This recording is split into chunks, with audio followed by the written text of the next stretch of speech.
ಸುತ್ತುತ್ತಿರುವ ಈ ಭೂಮಂಡಲದ ಮೇಲೆ ಎಲ್ಲ ಪ್ರಾಣಿಗಳಿಗಿಂತಲೂ ಮನುಷ್ಯ ತನ್ನ ಬುದ್ಧಿಶಕ್ತಿಯಿಂದ ಬುದ್ಧಿಜೀವಿ ಎನಿಸಿಕೊಂಡಿದ್ದಾನೆ.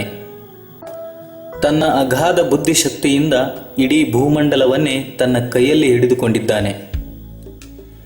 ಮನುಷ್ಯ ತನ್ನ ಅವಶ್ಯಕತೆಗಾಗಿ ಹಲವಾರು ವಸ್ತುಗಳನ್ನು ಉಪಯೋಗಿಸುತ್ತಾನೆ.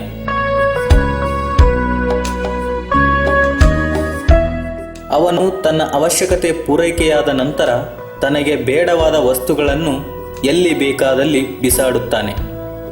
ಹೀಗೆ ಬಿಸಾಡಿದ ವಸ್ತುಗಳನ್ನೆಲ್ಲ ತ್ಯಾಜ್ಯ ವಸ್ತುಗಳು ಎಂದು ಕರೆಯುತ್ತಾರೆ. ಬಿಸಾಡಿದ ತ್ಯಾಜ್ಯ ವಸ್ತುಗಳನ್ನು ಘನ ತ್ಯಾಜ್ಯ, ದ್ರವ ತ್ಯಾಜ್ಯ ಹಾಗೂ ಅನಿಲ ತ್ಯಾಜ್ಯಗಳಾಗಿ ವಿಂಗಡಿಸಬಹುದು.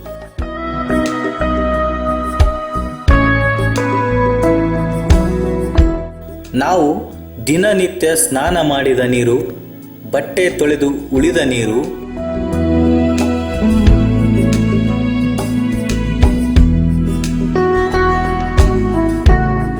ಮೋರಿ ನೀರು, ಕಾರ್ಖಾನೆಗಳಿಂದ ಬಿಡುವ ಅನುಪಯುಕ್ತ ನೀರು ಇವೆಲ್ಲವೂ ದ್ರವ ತ್ಯಾಜ್ಯಗಳಾಗಿವೆ. ಇವೆಲ್ಲವುಗಳನ್ನು ವೈಜ್ಞಾನಿಕ ರೀತಿಯಲ್ಲಿ ಜನವಸತಿ ಪ್ರದೇಶದಿಂದ ಹೊರಹೋಗುವಂತೆ ನೋಡಿಕೊಳ್ಳಬೇಕು. ಕೆಟ್ಟ ವಾಸನೆ ಸೂಸುವ,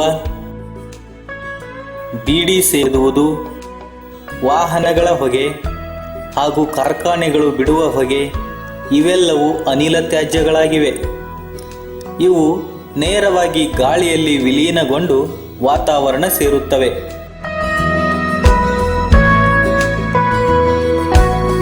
ಬಹಳ ದಿನಗಳ ಕಾಲ ನಮ್ಮ ಪರಿಸರದಲ್ಲಿಯೇ ಉಳಿದುಕೊಂಡು ವಾತಾವರಣವನ್ನು ಕಲುಷಿತಗೊಳಿಸುವಂತಹ ತ್ಯಾಜ್ಯವೇ ಘನ ತ್ಯಾಜ್ಯ. ಈ ರೀತಿಯ ತ್ಯಾಜ್ಯವೂ ಕೂಡ ಪರಿಸರ ಮಾಲಿನ್ಯವನ್ನುಂಟು ಮಾಡುತ್ತದೆ. ಘನ ತ್ಯಾಜ್ಯಗಳನ್ನು ಎರಡು ರೀತಿಯಾಗಿ ವಿಂಗಡಣೆ ಮಾಡಬಹುದು. ಕೊಳೆಯುವ ತ್ಯಾಜ್ಯಗಳು, ಕೊಳೆಯಲಾರದ ತ್ಯಾಜ್ಯಗಳು.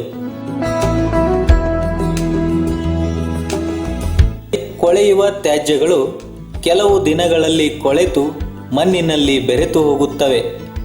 ಉದಾಹರಣೆಗೆ ಹಣ್ಣು ಅಥವಾ ತರಕಾರಿ ಸಿಪ್ಪೆ,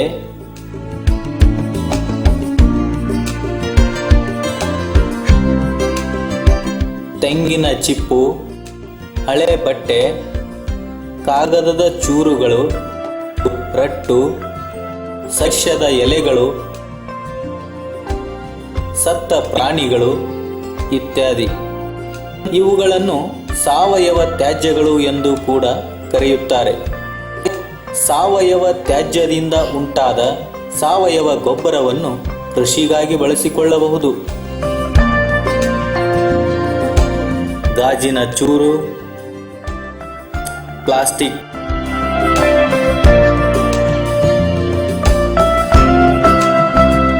ಹೇರ್ ಪಿನ್, ಹಳೆಯ ರಿಫಿಲ್, ಪೆನ್ನು, ಔಷಧ ಮಾತ್ರೆ ಸುತ್ತಿದ ಬ್ಯಾಗಡಿ, ತಗಡಿನ ಚೂರು, ಮುರುಕು ಪ್ಲಾಸ್ಟಿಕ್ ಆಟಿಕೆ, ಹಳೆಯ ಬ್ಯಾಟರಿ ಸೆಲ್, ರಬ್ಬರ್ ಚೆಂಡು ಇತ್ಯಾದಿಗಳಾಗಿವೆ. ಮೊಬೈಲ್ನ ಬಿಡಿ ಭಾಗಗಳು, ಹಳೆಯ ಕಂಪ್ಯೂಟರಿನ ಬಿಡಿ ಭಾಗಗಳು, ಮುರಿದ ಟಾರ್ಚ್,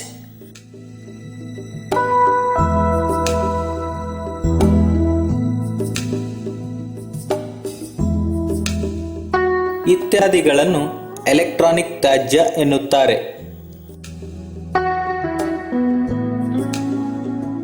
ಇವೆಲ್ಲವುಗಳನ್ನು ವಿಂಗಡಿಸಿ ವಿಲೇವಾರಿ ಮಾಡಬೇಕು.